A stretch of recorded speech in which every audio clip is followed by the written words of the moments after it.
Ma conviction profonde, c'est que la République avec laquelle nous vivons depuis 1960 n'est pas le fruit de notre histoire, ce n'est pas le fruit de notre invention, c'est une République importée. Mais dama ne suñu état est-ce que reflété na ñun suñu identité sociale donc bi may foofu laa waxee est-ce que état bi ñu jox bi ñu génnee ci colonisation te mosuñoo toog waxtaan ba ne lii la ñu dëppoo ci.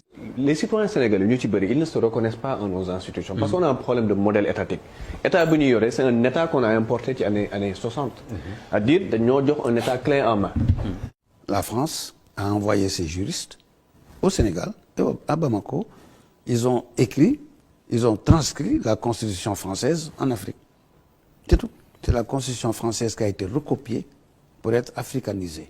Le système que nous avons, la République que nous avons a été importée et imposée et on n'a pas pris le temps de la tropicaliser, dëppale ko, domestiquer ko, dëppale ko ba nga xamante dina jël en compte sur réalité socioculturelle. Il y a une fausseté entre ce que l'État écrit et ce qu'il fait. Nous ne vivons pas avec notre République. Nous vivons avec la République pensée par d'autres avec leur propre histoire.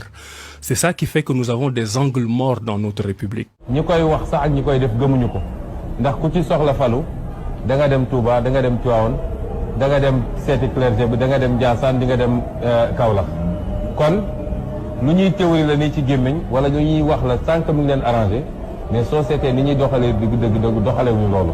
C'est un tissu de contradiction entre les legs que nous avons de nos ancêtres, l'apport de l'Orient, de la religion musulmane et l'apport aussi de la religion chrétienne. Et ça fait que nous sommes des êtres hybrides. Tous les jours que Dieu fera, on aura des problèmes. Parce qu'on a emprunté la vie, le modèle d'autrui, en déphasage avec certaines de nos réalités. C'était les liens entre les Français de France à travers l'ambition du général de Gaulle.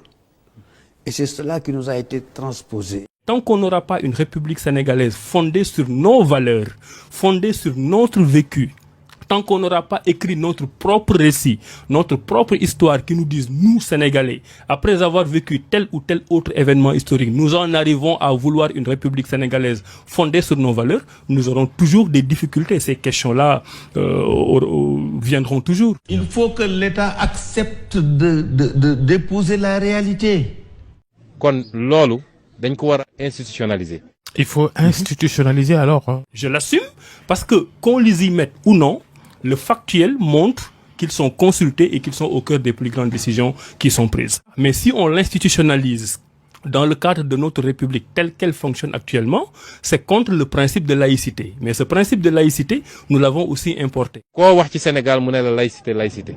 Au nom de la laïcité dañoo bëgg a créer benn rupture entre état bi ak gëm-gëm bi loolu nag mënul wéy. Moi je crois que oui. L'État sénégalais tel qu'il est candidat à une série de réformes dont la plus importante est de réconcilier le peuple sénégalais avec lui-même en intégrant la religion. Sinon l'État sera toujours un colosse aux pieds d'argile.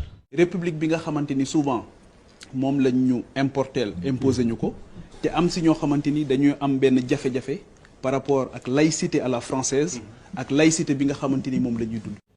Différence entre laïcité bu Sénégal ak laïcité bu France. La laïcité à la française est une négation de la religion. Laïcité à la française kooku moo bëggul religion du l'islam la bañ de religion yëpp la bañ. bu dee bu France dafa ne waruñoo financer culte bi waaye bu dee Sénégal waxul ni dañoo war nañoo mën a financer culte bi ba léegi silence boobu ñu am noppi ji fa la ñuy laxas mbir mi ni état bi dafa war a sori lépp luy culte. La laïcité sénégalaise doit être une agrégation des différentes religions qui doivent avoir une place importante dans le processus de décision. Donc, à mon avis, c'est toute la République qu'il faut changer pour que les religieux, les chefs coutumiers et tout ce qui relève d'éléments d'endogénéité soient pris en compte dans notre commun vouloir de vie commune. Pourquoi nous disons que la religion est incompatible avec la République? C'est pas le cas chez nous. Ça fait partie de notre ADN. Et continuer à fonctionner sur la base d'une supposée modernité qui ne tient pas compte de nos traditions est un problème. C'est pour ça qu'il faut refonder cette République. Moi je dis, marabout, ne prenez pas le pouvoir, mais n'en soyez pas absent. est-ce que nag jotul jamono ji ñu daal leen delloo cër bi ñu moomoon nga xamante ne am na foo xamante ne commencé woon nañu ko. c'est-à-dire que loolu sax kenn rek lañ ko war a adressé mooy Macky Sall moom mi waxoon ne ay citoyens ordinaires lañu war nañ ko ni effectivement duñu citoyen ordinaire. Aujourd'hui, tout le monde est conscient du fait que les khalifes généraux, le clergé, les chefs coutumiers sont dans le processus de décision. On ne prend aucune décision majeure au Sénégal sans les consulter. Pourtant, ils ne sont pas dans le processus formel de décision administrative. tey jii ñaata yoon la ñu le nitu diine intervenir ci ay niveaux stratégiques ci suñu république et tant que ça arrange les tenants de la république dañ leen di bàyyi. bés bu leen déranger rek ñu ne non dem leen rester à la chapelle wala à la mosquée. donc rapport yi pour man tey war nañu am courage ñu interroger la place de la religion ak l'impact de la religion wala sax la contribution de la religion de façon globale par rapport ak sunu processus de développement. À mon avis, l'équilibre que vous demandez se retrouve dans le fait de bâtir, d'inventer une nouvelle façon de fonctionner à la sénégalaise qui fait que les religieux pourront être au cœur du pouvoir de façon institutionnelle. moo tax ñun ci suñu programme politique jot na programme bi ñu présenté woon Sénégalais yi dañu ne relation rapport entre diine ak état dañoo bëgg mu doon lu ñu institutionnaliser. mooy institution boobu ma proposé woon nga xam ne këru diine yëpp dañ fi am représentant. pouvoir consultatif en amont. lu am ci réew mi su dee dañu ne pétrole am na wala gaz ñu mën a bind li ñuy bind su dee dañ ko def ci arab ñu def ko ne leen xool leen après ngeen wax ñu lan ngeen ci xalaat. fu ñu nee am nañu pétrole ñu ne nu mu toll fu mu nekk. ñu jox leen ne leen fii la ñu gis pétrole nii la toll et cetera lan moo ci seen xalaat. lii ñu traduit ko ci arab ñi wolofal ko defee ki fa représenté Touba wala ñi leen fa représenté dinañ dellu si nit ñi concerté wu Tiwaawoon noonu keneen noonu ñu ñëw ne ñun lii moo ci suñu xalaat. ba ëllëg ñoom suñ ciy wax ñu am ay éléments. parce que doo bàyyi ba réew mi bëgg a tàkk nga daw ne gars yi wax leen pour réew mi bañ a tàkk. mbokk yi su fekkee saa bu ñu àggee ci xëccoo bi rek la kilifa diine wala ab sëriñ war a wax te fekk ba ñuy nos waajal ko ay at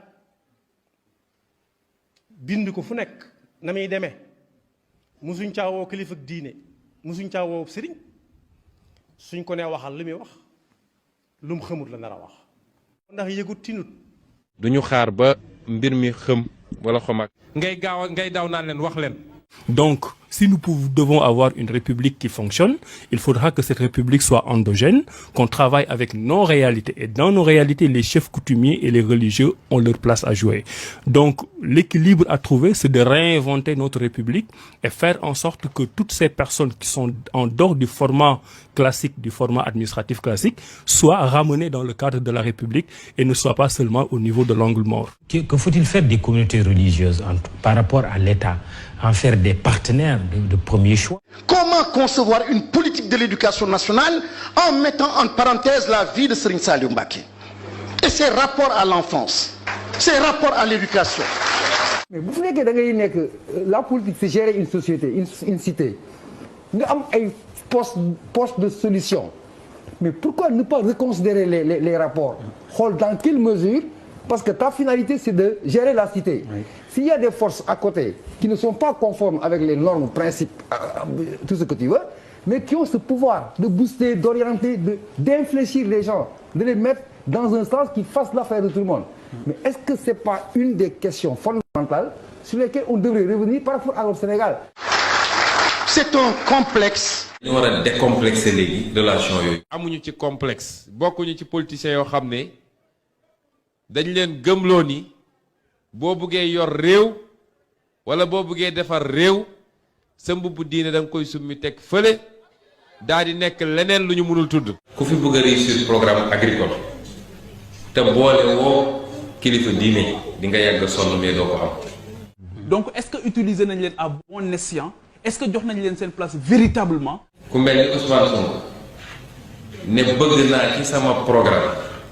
alalu réew mi dellu si ci réew mi parce que mënuñu nekk situation boo xam ne 80% suñu alal day génn réew mi te loolu dafa laaj ay xeex war nañoo renégocier contrat yi war nañoo def lii soo amul assise populaire bu dëgër doo ko mës a réussir te nañ la fi jële te assise populaire boobu li la koy may mooy ñi ngànk diine gi te ay millions de personnes di leen déglu ñu xam yow fan nga bëgg a jëmale Sénégal nga impliqué leen ci la ngay def ca njëlbéen ba ñu xam ni lii ñu bëgg a def ba ñu ko defee lii lay jural réew mi ci koom-koom ak ci am-am ak ci mën-mën. donc président xam nañu effectivement ñii du ñoo xam ne dañ leen war a fooy et cetera donc dañ leen sant bu baax ñaanal leen ñoom ñëpp gudd fan. il faut que ñu concevoir ñun suñu propre modèle parce que dañoo am suñuy réalité. dafa jot ñu réinventer notre modèle à nous parce que ba léegi débat amagul ci lan moo war a doon suñu modèle. je pense que il y a un besoin de refondation boo xamante dina mën a préserver le vivre ensemble. Il faut que nous inventions nous-mêmes notre façon de faire pour être endogène, pour être solidaire, pour être africain avant d'aller à l'assaut du monde. ñun lan mooy suñu modèle. c'est un modèle boo xam ne c'est exceptionnel dans le monde mooy le modèle sénégalais. ñun laïc nañu ba nga xam ne suñu premier président chrétien la ñun laïc nañu ba nga xam ne suñu premier président ñun à 95% ñuy jullit ñu ne jàmm am na fi mu am ay kàngam yu bëri Thierno Seydou Nourou sëñ Babacar sëñ Fall ñoom ñëpp ñu daje nekk ay jullit kàngam bëgg yonente bi sallallahu alayhi wa sallam xam li mu wax ñu gis fi Lamine Gueye gis fi ñëpp ñu tànn Senghor. Quand on en parle à des Sénégalais qui sont nés après les indépendances, qui ont toujours vécu suivant le système de la fonction de la 5e République française, il est difficile d'arracher aux gens ces croyances qu'ils ont, qui ne sont pas des croyances universelles. C'est juste parce qu'on nous a inculqué, nous avons du mal à sortir de ça. Nous avons la vision de la République par rapport à la loi de 1905 pour France. Et que l'on top trop, on a du mal à se départir de ça. Nous, on ne peut pas être des fatalistes. Yag na fi du wax. Tubaab bi yàggoon na fi mais def nañ tubaab suñu indépendance. OK. Dañuy seet lu baax ci ñun ñu ne lii la ñuy def. Ça vous intéresse, Pastef d'Ousmane Sonko, par exemple? Vous savez, moi, le 30 août 2016, je suis l'un des rares hommes politiques sénégalais, si je n'étais pas le seul, à avoir écrit une lettre ouverte à Ousmane Sonko. Au lendemain de sa radiation de la fonction publique. Même de sa radiation. J'ai écrit une lettre, je lui ai dit ce que je pensais. J'ai pensé à l'époque que c'était un combat injuste qu'on lui menait. J'avais fait une prédiction, je lui ai dit que demain, rien ne pourra se faire dans ce pays en termes de politique sans vous. Plus tard, j'ai dit que Ousmane Sonko est une bonne nouvelle pour la démocratie sénégalaise. Je continue de le penser. Un rapprochement se dessine alors entre Avec vous, qui? entre vous et lui. Non, moi je suis moi-même. Moi, je me rapproche du Sénégal.